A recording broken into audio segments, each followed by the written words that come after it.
जंगल में रह जयाम आदिवासी जंगल रखवाला रे।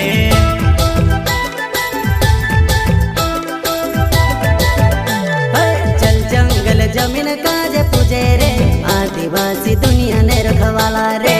बाप देव खतरी काज पूजे रे आदिवासी सबसे निराला रे।